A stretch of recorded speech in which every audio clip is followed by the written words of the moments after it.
আসসালামু আলাইকুম রহমতুল্লাহ। আলহামদুলিল্লাহ, আল্লাহ তালা অর্ধ মৃত্যু হইতে আমাদেরকে জাগ্রত করিয়া বলছে যে এরকমভাবে নামাজ পড়ার পরে আমাদেরকে জমিনে সরাইয়া এখন আমরা সফর করতেছি। এই জন্য আল্লাহ তালার কাছে আমরা শুকরিয়া আদায় করি, কখনো শেষ করা যাবে না। আল্লাহ তালার অগণিত নেয়ামত। বলছে কিছুক্ষণ আগে রাত্র গেছিল, আল্লাহ তালা পুরা রাত্রের ভিতরে অনেক মানুষ হাসপাতালে ছিল, অনেক মানুষ মারা গেছে, কত মানুষ জেলখানাতে আছে। আল্লাহ তালা ইচ্ছা করলে আমাদেরকেও দুনিয়ার থেকে নিতে পারতেন, কিন্তু আল্লাহ তালা আমাদেরকে হায়াত কতদিন রাখছেন আল্লাহ তালাই ভালো জানেন। দেখতে দেখতে হায়াতের জিন্দগি শেষ বলছে। মানুষ দুনিয়ার সুখ শান্তি হলো ক্ষণস্থায়ী, আখেরাতের সুখ শান্তি হলো চিরস্থায়ী। দুনিয়ার দুঃখ কষ্ট ক্ষণস্থায়ী, আখেরাতের দুঃখ কষ্ট চিরস্থায়ী। সবাই আমরা আখেরাতের যাত্রী, আখেরাতের দিকে অগ্রসর হইতেছি। বলছে মৃত্যু কার কখন আসে আল্লাহ তালাই ভালো জানে। প্রত্যেক প্রাণীকে মৃত্যুর স্বাদ গ্রহণ করতে হবে। আল্লাহ রাসূল বলছেন বুদ্ধিমান তো ওই লোক যে লোক মৃত্যুর আগে মৃত্যুর সামান আগে তৈরি করে।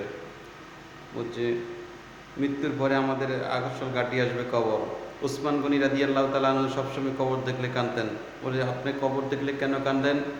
যে জান্নাতের খবর পাইছেন আপনি, তো কেন কবর দেখলে কাঁদেন? যে জান্নাতের খবর পাইছি, কবরের খবর পাই নাই। আল্লাহর হাবিব বলেছে কারো কবর হবে জাহান্নামের গাড়া, কারো কবর হবে জান্নাতের বাগিচা। আমাদের কবর কি হবে, আমার কবর কি হবে এখনো জানি না। উনি সবসময় কবর দেখলে কাঁদতেন। বলছে কবরও 40,000 বছর থাকতে হবে। বলছে কে আমাদের ময়দানে হচ্ছে 50,000 বছর। বলছে যে 30,000 বছর পৌঁছে রাত, তারপর হবে জাহান্নাম আর জান্নাত।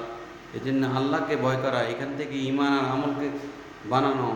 যে ব্যক্তি আল্লাহর হুকুম মানবে, নবীর তরিকা চলবে, আল্লাহ তাআলা তার জবান দিয়া এমন সুন্দরে বাইর করে দিবে। ওই সময় যখন জিজ্ঞাসা করবে তোমার রবকে, দিন কি, রাসূলকে, তখন আল্লাহ তাআলার হুকুমেই সাথে সাথে তার জবান দিয়া বাইর করে দিবে রব একমাত্র আল্লাহ, আল্লাহু আকবার কবিরা। তখন আল্লাহ তাআলা আরবি ভাষা বার করে দিবে। আল্লাহ রাসূলের ভাষা আরবি ছিলেন, কোরআনের ভাষা আরবি।